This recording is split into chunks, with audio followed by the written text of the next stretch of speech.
1857 সিপাহী বিদ্রোহের কথা তো আমরা সবাই জানি, তাই না? কিন্তু তার ঠিক ২ বছর আগে মানে 1855 সালে একটা বিশাল গণবিদ্রোহ হয়েছিল, যা ছিল ওই মহাবিদ্রোহেরই একটা ট্রেলারের মতো। আর এটাই হলো সাঁওতাল বিদ্রোহ। এটা শুধু একটা অভ্যুত্থান ছিল না, বরং বলা যায় ঔপনিবেশিক শাসনের বিরুদ্ধে ভারতের প্রথম সংগঠিত লড়াইগুলোর মধ্যে একটা। তো চলুন এই বিদ্রোহের একেবারে গোড়া থেকে সবটা জানা যাক। আমরা দেখব সাঁওতালদের জীবনযাত্রা ঠিক কেমন ছিল, তারপর কিভাবে বাইরের লোকেদের শোষণ বিদ্রোহের আগুনটা জ্বালিয়ে দিল, এরপর জানব সে বিখ্যাত হুল আসলে কি ছিল, আর সবশেষে এই বিদ্রোহের ফলাফল আর তার দীর্ঘস্থায়ী প্রভাবটা ঠিক কি ছিল। তাহলে সবার আগে চলুন পরিচিত হই সাঁওতালদের সঙ্গে।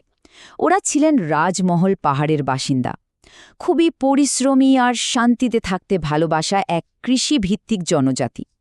আর ওরা নিজেদের ওই এলাকাটাকে একটা খুব সুন্দর নামে ডাকতেন, দামিনে কোহ, যার মানে হল পাহাড়ের আঁচল। ওদের কাছে মানে সাঁওতালদের কাছে জমি কিন্তু কোনো কেনা বেচার জিনিস ছিল না, একদমই না। ওটা ছিল ওদের পরিচয়, ওদের সংস্কৃতির একটা অংশ, বলতে পারেন আত্মার একটা অংশ। জমির সাথেই যে একটা গভীর টান, এটাই ছিল ওদের জীবনের মূল ভিত্তি।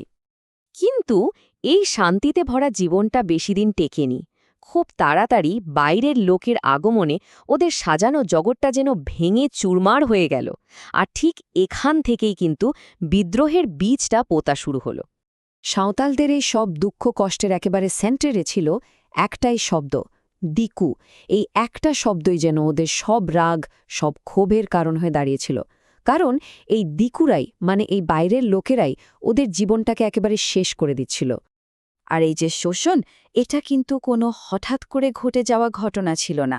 না, এটা ছিল একটা পুরো সিস্টেম, একটা পরিকল্পিত ব্যবস্থা। আর এর ফল কি হয়েছিল জানেন? সাঁওতালরা নিজেদের জমিতেই প্রায় কৃতদাসের মতো জীবন কাটাতে বাধ্য হচ্ছিল। ভাবুন একবার, ঠকানোর মাত্রাটা ঠিক কোন পর্যায়ে পৌঁছেছিল। এই যে বাটখারার ব্যাপারটা, এটা ওদের ওপর রোজকার অত্যাচারের একটা জ্বলজ্বন্ত উদাহরণ। মানে প্রতারণা এতটাই স্বাভাবিক হয়ে গেছিল যে সেগুলোর জন্য আলাদা নাম পর্যন্ত রাখা হয়েছিল, কেনারাম আর বেচারাম। তো বৎসরের পর বৎসর ধরে এই যে অত্যাচার চলছিল, এটা আর কতদিন সহ্য করা যায় বলুন। একসময় ধৈর্যের বাত তো ভাঙবেই, আর সেটাই হলো। জমে থাকা সব রাগ, সব ক্ষোভ মিলে জন্ম দিল এক বিশাল বিপ্লবের। আর এটা কি কিন্তু কোনো সাধারণ দাঙ্গা হাঙ্গামা ভাবলে ভুল হবে, একদমই না। এটা ছিল স্বাধীনতার জন্য একটা পুরোপুরি পরিকল্পিত, একটা সংগঠিত সংগ্রাম। সাঁওতালরা বুঝে গিয়েছিল মুক্তির জন্য এই পথ ছাড়া আর কোনো উপায় নেই। এই বিপ্লবের এক্কেবারে সামনে থেকে নেতৃত্ব দিচ্ছিলেন দুই ভাই, সিধু আর কানহু। ওরা দাবি করলেন যে ওদের দেবতা মানে ঠাকুর স্বয়ং এসে ওদের দেখা দিয়েছেন আর নির্দেশ দিয়েছেন যে সব বহিরাগতদের তাড়িয়ে একটা সাঁওতাল রাজ্য প্রতিষ্ঠা করতে হবে। এই কথাটা যেন একটা ম্যাজিকের মতো কাজ করল, হাজার হাজার সাঁওতালকে একজোট করে ফেলল। এই ঘটনাটা দেখলেই বোঝা যায় আন্দোলনটা কত বড় ছিল। ভাবুন, 10,000-এরও বেশি মানুষ। এটা শুধু একটা ঘোষণা ছিল না, এটা ছিল একটা স্বাধীন রাষ্ট্র তৈরির ডাক। আর এই ডাকটা সোজা গিয়ে ব্রিটিশ সাম্রাজ্যের ভিত নাড়িয়ে দিয়েছিল। বিদ্রোহের গতি কিন্তু ছিল খুবই দ্রুত আর সাংঘাতিক রক্তক্ষয়ী। প্রথমে সাঁওতালরা যেভাবে সাফল্য পাচ্ছিল, তাতে ব্রিটিশরা রীতিমতো ঘাবড়ে গেছিল। ওরা গেরিলা কায়দায় যুদ্ধ করে রেল আর ডাক যোগাযোগ ব্যবস্থায় নষ্ট করে দিচ্ছিল।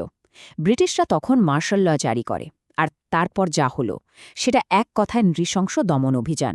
শেষ পর্যন্ত বিদ্রোহটা দমন করা হয়।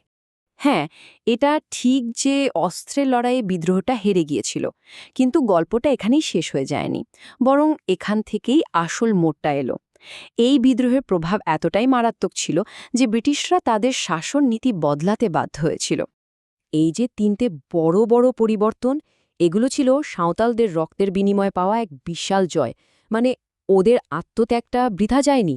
এই পদক্ষেপগুলো ওদের পরিচয় আর অধিকারকে একটা শক্ত আইনি ভিত্তি দিয়েছিল, যা আগে ছিলই না। কিন্তু এই বিদ্রোহের প্রভাবটা কি শুধু ওই প্রশাসনিক পরিবর্তনেই থেমেছিল? একদমই না। এর প্রতিধ্বনি, এর রেশ ভারতীয় ইতিহাসে আরও 100 বছরেরও বেশি সময় ধরে বারবার ফিরে এসেছে।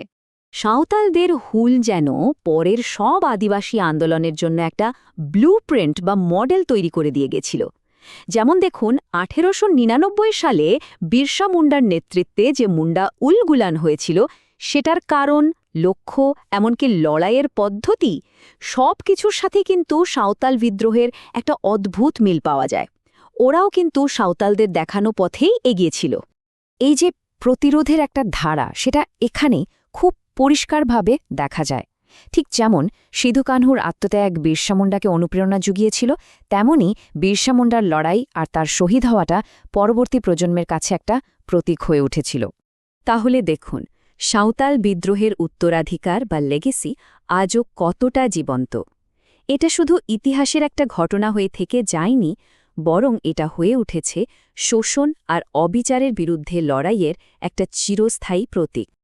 এই প্রশ্নটা কিন্তু আমাদের ভাবতে বাধ্য করে যে ইতিহাস শুধু অতীতের গল্প নয়, এটা বর্তমানকেও পথ দেখায়।